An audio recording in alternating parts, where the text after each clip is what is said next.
Alors, une expérience à partager. Donc, si vous permettez, je vais en partager deux, parce que c'est deux fois la même chose pour moi, mais j'occupe des postures différentes. La première fois, j'étais sur scène, je me souviens clairement, quelque chose d'incroyable s'est produit. J'ai senti une expansion de moi-même, un peu comme dans la respiration dont je parlais, par la voix, par la construction. J'ai senti quelque chose de concret s'incarner entre moi et le public, quelque chose sous une forme que le son seul peut déterminer. Donc un élément un peu protéiforme qui par la voix va se concentrer ou se dilater en fonction de ce que je suis en train de dire. Et cet élément est venu d'ailleurs, c'est pas moi qui ai voulu le créer, puisque j'ignorais complètement son existence, mais ça m'a été révélé à ce moment-là, ça a permis d'exister. Les conditions étaient-elles réunies? Je ne sais pas, mais il y avait un sentiment de bien-être fabuleux qui a multiplié, qui a même complètement démultiplié les dimensions de mon être, à quel point je ne saurais pas dire dans quelle dimension j'étais elle-même.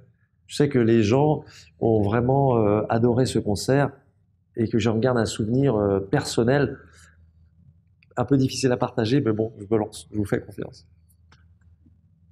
Et une autre chose, c'était, en ce moment, je fais beaucoup de formations sur la voix, sur le chant, pour aider les personnes à, à mieux se connaître, mieux s'accepter tels qu'ils sont, et surtout peut-être les aider à retrouver le chemin de leur intériorité et de leur extériorité. C'est ce fameux chemin dont je parle, Aleph, Bet, traverser, aller au-delà de mes croyances, mes superstitions, de mon éducation, de mon environnement, des choses qui peuvent sans doute nous bloquer. Hein. Vous savez, dans le mot conscience, il y a aussi quelque chose de moral, quelque chose de dur. J'ai le droit de faire ça, j'ai pas le droit, c'est le bien, le mal. Est-ce que je suis au bon endroit? Donc tous ces jugements, tous ces petits jugements. Avec la respiration et la voix, on peut balayer ça. Et alors, on était en train de travailler, donc c'était hier, c'est pas vieux. On était en train de travailler et une personne qui n'aimait pas du tout sa voix et elle disait, elle a pris la parole, elle dit, moi j'arrive pas à parler en public en fait. Après avoir fait les exercices, hein. Donc on a fait toute la méthode, le chant, la préparation, tout ça, et elle prend la parole et elle nous explique pendant 5 minutes qu'elle avait horreur de parler en public. On l'a tous regardé.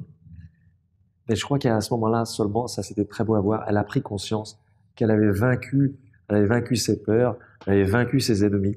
Et ça, c'est un cadeau que je vous souhaite à tous de vivre. C'est une source de bonheur infini pour moi, pour nous, mais aussi pour les autres.